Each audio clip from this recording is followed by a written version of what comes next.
Seth Rollins, cinquième membre de la Bloodline et coéquipier de Roman Reigns au War Games, on y croit?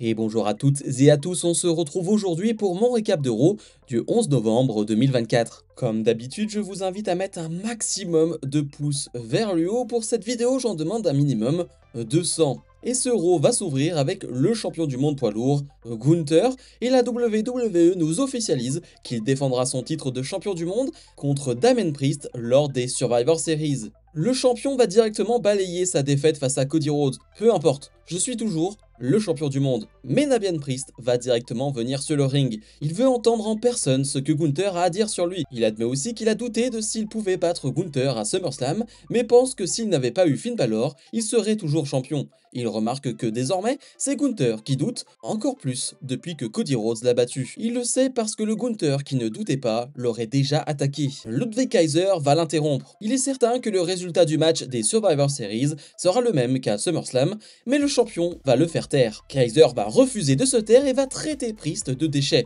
Priest va alors s'en prendre à lui et l'éjecter du ring. Gunther va vouloir s'en prendre à Priest, mais Priest va se retourner et Gunther va arrêter son attaque avant de quitter le ring avec Kaiser. Alors je dois le dire, c'est une grosse clim de mon côté, parce que pour Survivor Series, j'avais d'autres plans pour Gunther. J'avais pas forcément un Gunther face à Damien Priest numéro 2 en tête. Moi mon plan c'était CM Punk face à Gunther. Eh bien j'ai pas l'impression qu'on se dirige vers ce match-là. Ça me déçoit forcément sur le papier, mais mis cette déception de côté, la promo était vraiment géniale et on va donc jouer sur un doute du côté de Gunther. Après sa défaite face à Cody Rhodes, Gunther n'est plus le même et ça se ressent. Regardez les expressions faciales de Gunther, on ressent un doute, on ressent quelqu'un qui a peur. C'est plus du tout le même Gunther et je trouve ça génial et tellement bien joué par Gunther, ce qui fait qu'à l'heure d'aujourd'hui, on pourrait presque croire à une victoire de Damien Priest. Rajouter à ça un Ludwig Kaiser qui se met dans cette histoire alors que Gunther n'est pas trop d'accord avec ça, cela fait beaucoup de problèmes pour Gunther à régler. Et ça peut être compliqué pour lui. Pure Fusion Collective font face à Damage Control et avec une Dakota Kai qui a fait son retour. Cela faisait 3 mois qu'elle n'était plus là, elle qui avait été attaquée justement par Pure Fusion Collective. Elle est de retour et on est content. Malheureusement, c'est la carrière de Dakota Kai qui est résumée, beaucoup de blessures, mais on est ravis de la revoir. Ça va être un combat de 6 minutes et c'était vraiment pas mal en tout cas. J'ai passé un bon moment, le public est plutôt chaud, ce qui est très bien, et on va avoir une belle performance de la part de tout le monde. Alors compliqué de s'enflammer pour Pure Fusion Collective, parce que c'est un peu toujours la même chose, mais du côté des Babyface, on a notamment un super hot tag de la part de Dakota Kai, qui montre encore une fois que c'est une très bonne catcheuse. Ça, c'est pas vraiment le problème. Et puis on va avoir l'enchaînement classique où tout le monde va porter une prise à un adversaire, des énormes springboard, dropkick, etc. pour terminer avec une Io Sky qui va enchaîner avec son moonsault et qui va donner la victoire à son équipe. On retiendra le bon match, mais surtout le retour de Dakota Kai qui va faire du bien à Damage Control. Pete Dunne fait face à Kofi Kingston. Alors pourquoi on a ce combat? Eh bien en backstage, Pete Dunne se prenait la tête avec R-Truth et Kofi Kingston l'a dit, si quelqu'un s'en prend à R-Truth, eh bien c'est mon ennemi. Et c'est pour cela qu'on a ce combat et ça ne réjouit pas du tout Xavier Woods, qui est certes en ringside, mais qui n'est pas très heureux de voir un Kofi Kingston qui, encore une fois, s'immisce dans une histoire qui ne le concerne pas. Ça le gêne énormément. On va avoir un combat de 5 minutes qui est correct mais sans plus. On va avoir des contres très sympas avec un Kingston qui va essayer de voltiger, de prendre de la vitesse, et un Pete Dunne qui va le contrer avec des coups d'avant-bras, avec des coups de coude, en le mettant au sol. Bref, un match qui ne va pas très loin parce que Kofi Kingston va réussir à porter son Trouble in Paradise, sauf que Pete Dunne intelligemment va aller à l'extérieur du ring. Xavier Woods va s'en prendre à Pete Dunne à l'extérieur du ring, ce qui ne va pas plaire à Kofi, qui va s'engueuler avec Xavier Woods. Sur le ring, Pete Dunne profite de cette mésentente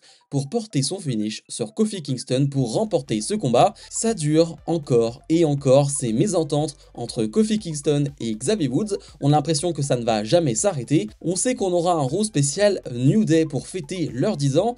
Malheureusement, j'ai l'impression que c'est à ce moment-là que Xavier Woods va trahir Kofi Kingston. Pour les 10 ans du New Day, ce serait à la fois tragique, mais un peu beau. Bronson Reed est sur le ring. Il admet que Seth Rollins a été un bon compétiteur à Crown Jewel, car il l'a battu, mais lui est un monstre. Il s'est chargé de Rollins et de tous les autres hommes la semaine dernière, et en fera de même à quiconque se mettra en travers de son chemin. il appelle Seth Rollins à le rejoindre sur le ring. Rollins va venir avec un micro en main, mais va directement attaquer Bronson Reed sur le ring. Les deux catcheurs vont finalement se battre jusqu'à ce que la sécurité vienne les séparer. Et d'ailleurs, en backstage, Seth Rollins a demandé à Adam Pearce d'affronter Bronson Reed à nouveau, et le match a été annoncé pour la semaine prochaine.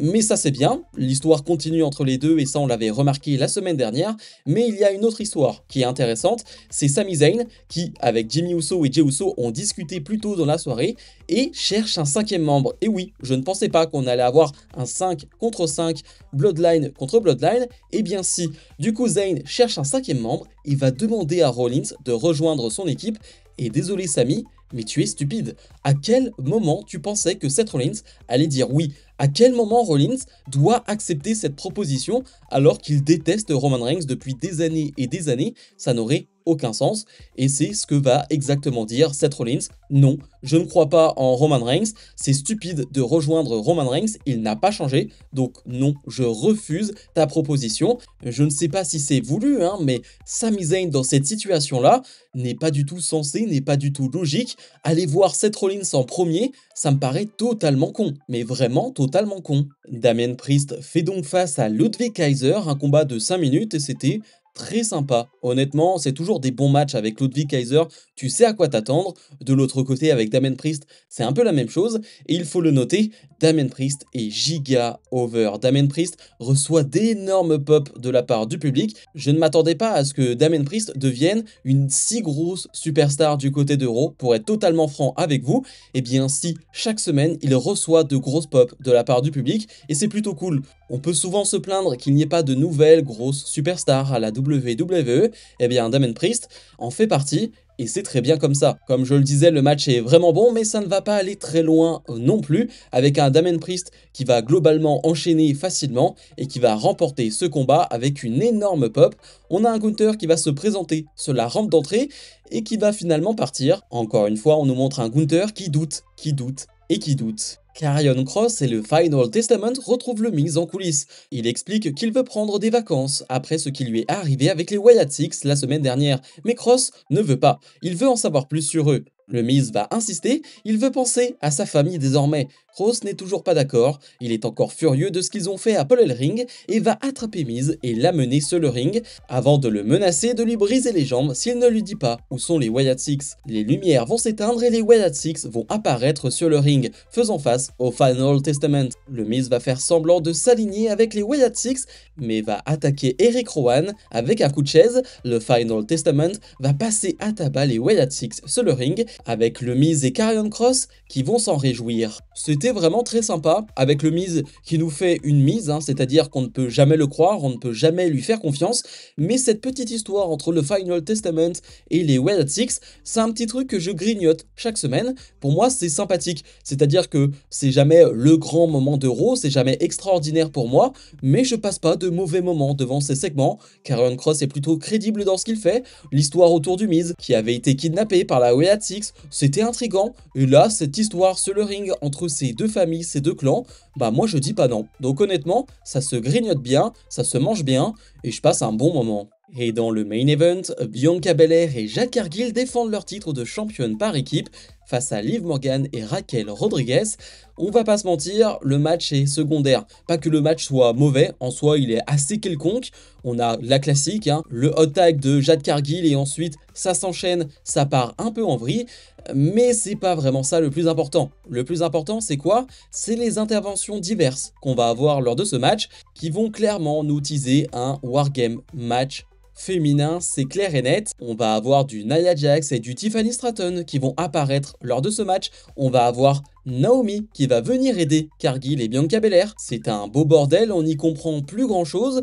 Finalement, Bianca Belair et Jade Cargill vont remporter ce match et conserver leur titre, ce qui est plutôt cool. Après le match, les Heels vont revenir à la charge avec une Nia Jax qui va prendre le dessus, mais Io Sky va venir à son tour et va faire le ménage, et les Babyface vont célébrer ensemble pour terminer le show. Clairement, je ne suis pas fou, on va bien sur un Wargames féminin avec Io Sky, Bianca Belair, Jade Cargill et Naomi, avec logiquement un 5e membre face à toutes les autres heals qu'on a vues ce soir. Ça va être compliqué de s'emballer pour ce combat, parce qu'on a l'impression que ce match arrive simplement parce qu'il faut un Wargames match féminin, que toutes les femmes se réunissent parce qu'il y a cet événement-là, mais qu'il n'y a pas une grande guerre globale. C'est pas un match Bloodline contre Bloodline, il n'y a pas une famille contre une famille, il n'y a pas un vrai clan contre un vrai clan.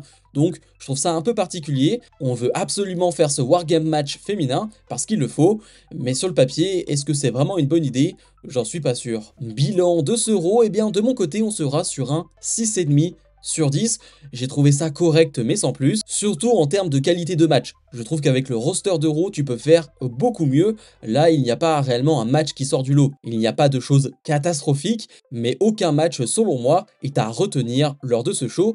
On est évidemment obligé de reparler de la Bloodline et de ce 5 contre 5 qui se présage, parce que Sami est allé voir Seth Rollins qui a dit non, mais du coup Solo Sikoa et sa Bloodline sont allés voir Seth Rollins qui a dit non, bien sûr, il ne va pas rejoindre cette Bloodline là, ça n'aurait aucun sens. Et de l'autre côté, on a un Jimmy Uso qui est allé voir Bron Breakker. Jimmy Uso est stupide lui aussi, je rappelle que Bron Breakker a pris le titre de champion intercontinental de Jey Uso, donc oui, Jimmy est stupide, et du coup, Solo Sikoa et sa Bloodline vont aller voir Bron Breakker.